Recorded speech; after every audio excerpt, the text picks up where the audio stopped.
All right, we're back for week 2 of the Processing Blue podcast. I got a different guest this time. I got the man, the myth, the legend, the Tom Rinaldi of Carolina sports, Scott Fowler. How you doing, my man, Scott? Good, Langston. Thank you for including me on Processing Blue. I'm excited. Absolutely. Quick story. Scott gave me my first journalism job. Do you remember that, Scott, when you gave me That's that job? true. I did. Yeah. Yeah. You can tell from this gray hair. I've We're done a lot old. of things back in the day, but yeah, that was a good one. Tell that story. Yeah, we went in school in Chapel Hill, and Scott was the sports editor to the Daily Tar Heel, and they were having auditions basically for people to try out. And I had a young lady in my English class told me I could write. I had no idea, so she said try out. Went and met Scott. I wrote about the UNC women's basketball team. For some reason, Scott gave me a job, and I got behind the computer, and here I am, Never been 9,000 there ever years later. since. Yeah. Yeah, yeah. I'd But Scott, forgotten we're what your tryout story was. Women's basketball. Okay, Yeah, cool. women's basketball, exactly. Mhm. Well, man, we're here to talk about Carolina Panthers, not the UNC women's basketball team. Let's talk about Bryce Young. I laughed because I saw he said before NIL he was doing DoorDash with the mask and the hat on to make a little extra money that no one recognized him. Scott, he'll never have to work delivering Applebee's ever again. 4 years, $40 million contract. How's he played so far? I think it's about what you would maybe expect. He's had some ups and downs here. I'd say more ups than downs, but of course the downs are going to often make headlines. But he can really throw at Langston. It comes quick and it mostly comes accurately. He does have, like any rookie, some struggles that we can talk about too. But in general, I would say I'm pleased so far.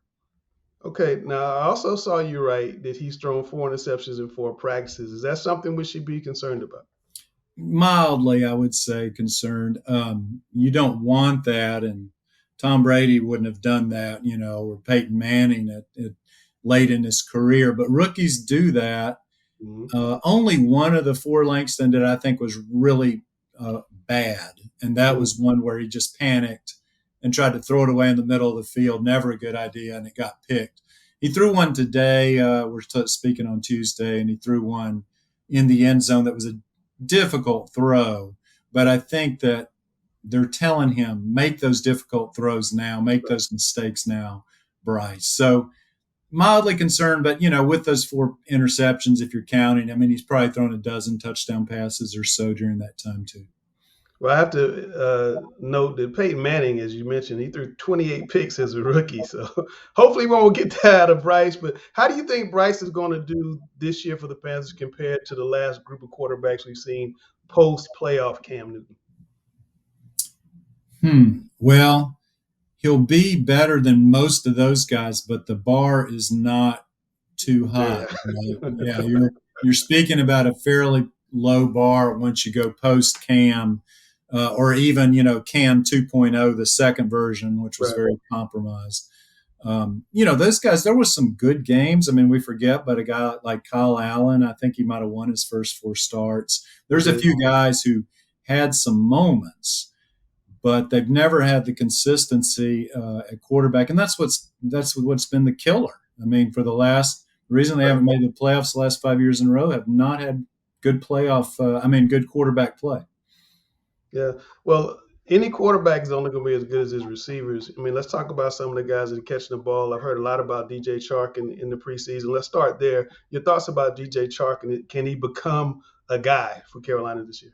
He can definitely become a guy. One of the real surprises, I'd say, of training camp so far, DJ Chark.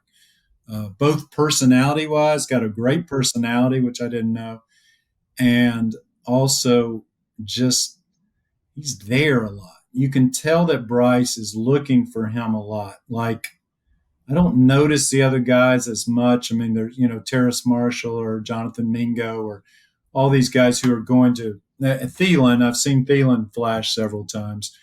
But Chark is the one most often that you see so far that Bryce Young's really had a rapport with. I'm talking strictly wide receivers here. Yeah. You're right. A wide receiver can make a quarterback look good and vice versa. But Chark has made Bryce look good a couple of times. Marshall had some moments last year. Do you think he can kind of step up and be a guy this year and make that 8-8 look good?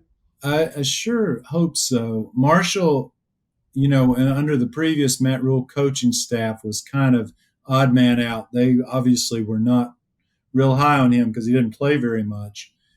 And so at the end, when Steve Wilkes took over on the interim basis, that's when you're talking about. That's when Marshall Yeah, kind of yeah, flashed. So yeah. can he do it again? Yeah, I mean, I think so, but I haven't.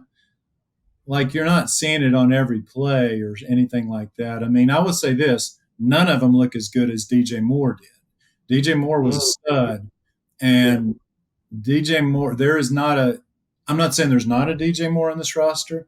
I'm Right. saying I'm not seeing it yet. Now Well, maybe maybe they'll that's why the figure that Bears out. wanted DJ Moore as the package in the first place. Yeah, I mean, and I didn't think also, DJ Moore was still a second tier receiver in my opinion compared to Yeah. the total studs of the NFL, the Tyreek Hills of the world and such. But right now, that's what they need. They need someone who's going to be 1,000-yard receiver, and or a couple or three 800-yard receivers. And so Chark, I mean, Thielen's going to be solid. I mean, he Mhm. never drops a ball. It's Right. just a question of will he? He's gotten a little older and he's obviously lost maybe a step, but will that craftiness make up for it? Well, they drafted Jonathan Mingo, I would think, to be a guy. I mean, do you see him being a guy potentially, if not this year, maybe later on? Yeah, I would say yes, but maybe more later on. I think it's a little unreasonable to think Mingo's going to leap in front of some of these veterans that have played more and know the NFL game a little better. But he's talented. Yeah. And, like, Doesn't he look good in remember, the uniform? what was that? I said, doesn't he look good in the uniform? It looks like Yeah, Hercules. yeah, it looks really good in uniform. And remember how Moose Muhammad was in his rookie year? He was a second round pick, too. And Yeah, you were like, Moose Muhammad, well, how good is he going to be really? And then the second year was when he really uh, yeah. became, and about the third year, I mean, he was a Pro Bowl type Right. guy. Yeah. So yeah, I think Musin, that's the high end for Mingo that you get a guy that's sort of like that. All right. Well, we also want to talk about the tight ends. We've not had really good tight end production since Greg Olsen was, running around here in that 88. And Hayden Hurst, they brought in from Cincinnati, played in the championship game last year, had 414 yards receiving, 2 touchdowns for the season. In the playoffs, got 13 catches, 141 yards, and a touchdown. So he's been there and been in big games. You wrote a great story about his story today. I want to get into that a little bit. But first, tell me, is he going to be the answer for Carolina as a tight end? It's hard to find another Olsen. Olsen, had 3,000-yard receiving Yeah, years in a row as a tight end, almost yeah. unheard of. And his connection with Cam Newton was a little bit magical. They just trusted each other so much. Mm-hmm. So there's a ways to go there. In all his years in the NFL, Hayden Hurst has been productive, but he's not touched near 1,000-yard season. So is he going to be Olsen? No. But will he be? I will say this.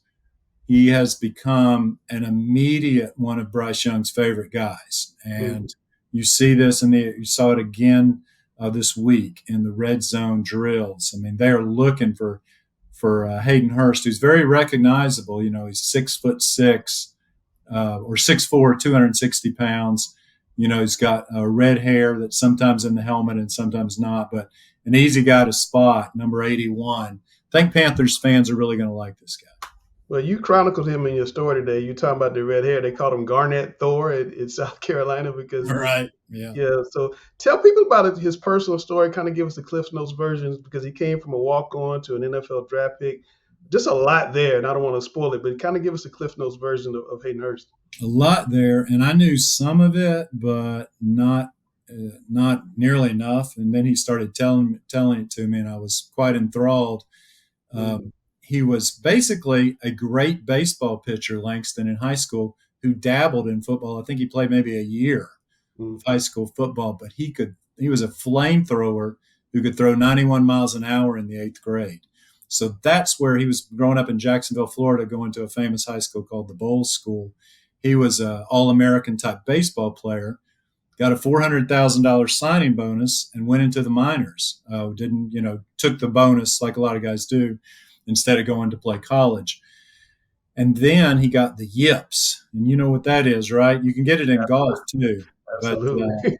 the yips is really bad in any sport you get it in. But he couldn't throw it straight anymore. I mean, he started sweating. Having he was having severe depression because suddenly it had just all gone away. He couldn't keep the ball straight. This happens to major leaguers sometimes, but this happened to Hayden Hurst in the minors, and he never could get over it. 3 years of it, doctors, hypnosis, everything, never could get over it. And that started the spiral. He began drinking to sort of get away from his problems, and then decided, you know what, forget baseball. I don't like baseball anymore. And he went to football, walked on at South Carolina in 2015, and became an all-SEC player and the first tight end taken. But during that time, even, he still was depressed and having troubles with had an alcohol problem and tried to kill himself, as he's written very powerfully before. He tried to kill himself, tried to cut his wrist, and he's written that publicly and has told that story a number of times, trying to help people. He's very much a mental health advocate, and he's gotten better through therapy and his parents and his family and teammates and all of that. But it's a remarkable story. So he became a first-round draft choice in 2017. Has kind of bounced around the NFL ever since, but has always been a pretty productive guy. And now he's 29, and the Panthers have signed him to a 3-year deal, hoping that he's going to be the next Greg Olsen. Well, it's a remarkable story. And all you guys listening or watching, please check it out on CharlesObserver.com. It's an enthralling piece and pretty amazing. All right, now is the part of the show we normally go to Kay's takes, and if Mike Kay isn't here, we're going to go to Scott's thoughts. So, Scott, you've seen all the Panthers teams. You're probably the only person living that's seen every year the Carolina Panthers. I don't know about only person, but yes, I've seen them all. Yeah, that's right. Yeah, you've seen a lot. So as you look at the Panthers teams that have been good in preseason up to this point, how would you compare this team to those teams? This one is not quite talent-wise to the ones that made the postseason. I'd say they're going to need some help. However, they're more talented than some of the worst teams I've seen. I'd say this team, talent-wise, is kind of in the middle. Mm-hmm. You need some luck, right? I mean, they need some luck. They need a couple of field goals to go their way and not the other team's way. They need Bryce to be good and, more than anything, to stay healthy. So I think that there's enough there that this is a team that finishes somewhere between 6-11 and 10-7.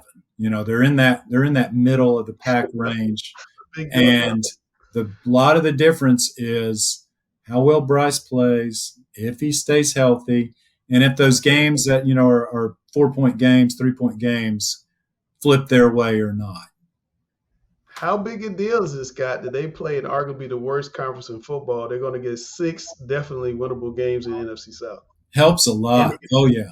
Yeah, that's great news. And that's why, they could go 10-7 if things go well. I mean, they don't have enough pass rush yet. I want to see Jeremy Chin take a step forward. Honestly, I didn't think he was very good last year. He needs to make more big plays. He's the kind of guy they need that from. There's some holes. Who's this wide receiver we're talking about? That's a problem. Who's going to be that guy? That guy needs to develop. Maybe Chark has a great year. Maybe Mingo steps up. Hayden Hurst, Ian Thomas. They need more production from tight end. Offensive line, though, is pretty good. And that's where a lot of teams, get it done or mess it up, is offensive line. Their offensive line is pretty good. So that's helpful. And so, the NFC South, sure, that's the great thing. It's in transition. The whole thing's in transition. There's all kind of issues. Every NFC South team, you could describe many of the same issues, starting with quarterback in a lot of ways. So that's helpful. Thank God they're not in the in there with Buffalo and Miami and the Mm-hmm. Jets, and, a division like that, or there's just the NFC West is tough. I mean, this is the right division to be in if you're a team in transition. Well, speaking of the right division to be in, Bucky Brooks on NFL All Access thinks the Carolina Panthers are going to win the NFC South. He thinks Bryce Young is going to come in and direct the offense. He thinks the experience of his coaching staff is going to make the difference. You're laughing. What do you think? Well, I would not bet on that. It seems a stretch, but let's look at it this way, Langston. So every year in the NFL, one or two teams go from last to first. There's 8 Yeah. divisions. There's always one or two teams that do that. Panthers were last. They've done this in their own history before, and it happens a lot. Just because the NFL, there's so much parity as opposed to college football, where a team like Alabama or Clemson or Florida State is always going to be good because they just got this pipeline. Right. In the NFL, the talent is much more evenly distributed. So much depends on that quarterback. And so Bryce Young, we talked a little bit. I'll tell you this about Bryce. In the last 2 weeks, he seems a lot more comfortable to me, not only with his teammates, but he's not so robotic. Like Bryce can sound a little bit programmed sometimes, and I don't mean in a bad way, but I just mean he always knows what the right answer is, like a guy taking a test. He's just ready to give it. Yeah. But he's got to show a little personality to make people follow him, sort of the way Jake Delhomme did, the way Cam did. You got to have that.